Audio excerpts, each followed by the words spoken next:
ময়মনসিংহের সাহিত্য সংসদের মুক্ত মঞ্চ বুলডোজার দিয়ে গুঁড়িয়ে দিয়েছে প্রশাসন। এই ঘটনায় ক্ষুব্ধ জেলার কবি, লেখক ও সংস্কৃতি কর্মীরা।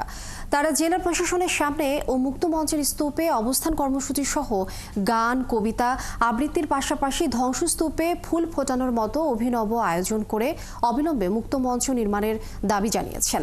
বিভাগীয় কমিশনার মুক্ত মঞ্চ পুনর্স্থাপনে সব ধরনের সহায়তা করার আশ্বাস দিয়েছেন। বাবুল হোসেনের তথ্য ও নুরুজ্জামানের ছবিতে প্রতিবেদন। বুলডোজারে মিশে যাওয়া ময়মনসিংহ সাহিত্য সংসদের ৪৫ বছরের মঞ্চ এখন কেবলই ইট মাটির স্তূপ।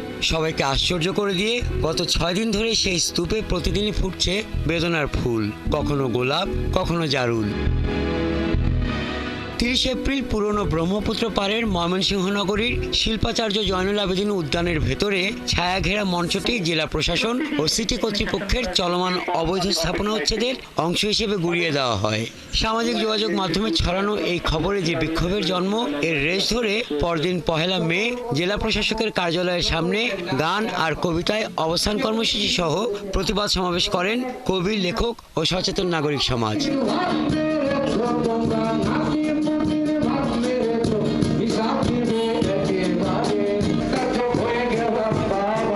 ২রা মে ভেঙে ফেলা মঞ্চের নিয়মিত সাপ্তাহিক আয়োজন বীক্ষণের 2147তম আসর অনুষ্ঠিত হয়।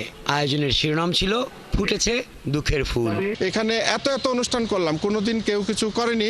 হঠাৎ করে আকস্মিকভাবে জেলা প্রশাসন এবং সিটি কর্পোরেশন কি কারণে হঠাৎ করে এই মঞ্চটি ভেঙে দিলেন, এইটির রহস্য আমরা জানছি না। নিয়মতান্ত্রিক সকল পদ্ধতি মেনে আমাদের সিনিয়র সাহিত্যিকরা এটা লিজ নিয়েছিল এবং তৎকালীন জেলা প্রশাসক নিজে এখানে উপস্থিত থেকে নিজের হাতে জমি মেপে আমাদেরকে বুঝিয়ে দিয়েছেন। সুতরাং এটা কোনোভাবেই অবৈধ স্থাপনা নেই। জনমানুষ যারা আছে, কবি সাহিত্যিক যারা সারা দেশব্যাপী যারা আছে, আমার মনে হয় যে আমরা থেমে থাকবো না এবং বৃহত্তর আন্দোলনের মধ্যে দিয়ে এখানে অবশ্যই এই মঞ্চটি আমরা প্রতিষ্ঠা করব। প্রশাসনের এমন আচরণ সারা দেশে ভুল বার্তা ছড়িয়ে দেবে বলে মনে করছেন নাগরিক সমাজের প্রতিনিধি ও সংস্কৃতি জনেরা। এবং সংস্কৃতি শহর হিসেবে ময়মনসিংহে সংস্কৃতি চর্চার যতগুলো সম্ভব সুযোগ আছে সেগুলোকে বিকশিত করা, লালন করা এবং সেগুলোকে সংরক্ষণ করার দায়িত্ব সরকারের। সবসময় ডিসিরা বিভিন্নভাবে আমাদেরকে এই কাজগুলি করার জন্য উৎসাহিত করেন, তার মনোভাবের কারণে। আমার মনে হয় যে ডিসি সাহেবের এই সমস্ত জিনিসগুলো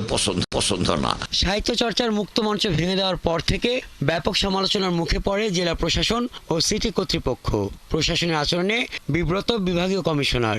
এরই মধ্যে তিনি সংস্কৃতি কর্মীদের ব্যক্তিগত ও আইনগত সব ধরনের সহযোগিতার আশ্বাসও দিয়েছেন। সাহিত্য সংসদের বিপরীতে আমাদের অবস্থান না, আমরা সাহিত্য সংসদের পক্ষে আছি এবং এটার জন্য যেটা করা দরকার আইনগতভাবে প্রপার ডকুমেন্ট করে আপনারা করেন, ইনশাআল্লাহ আমরা সহযোগিতা করব। সাহিত্য সংসদের মুক্ত মঞ্চ ভাঙার প্রতিবাদ হচ্ছে দেশের বিভিন্ন এলাকায়।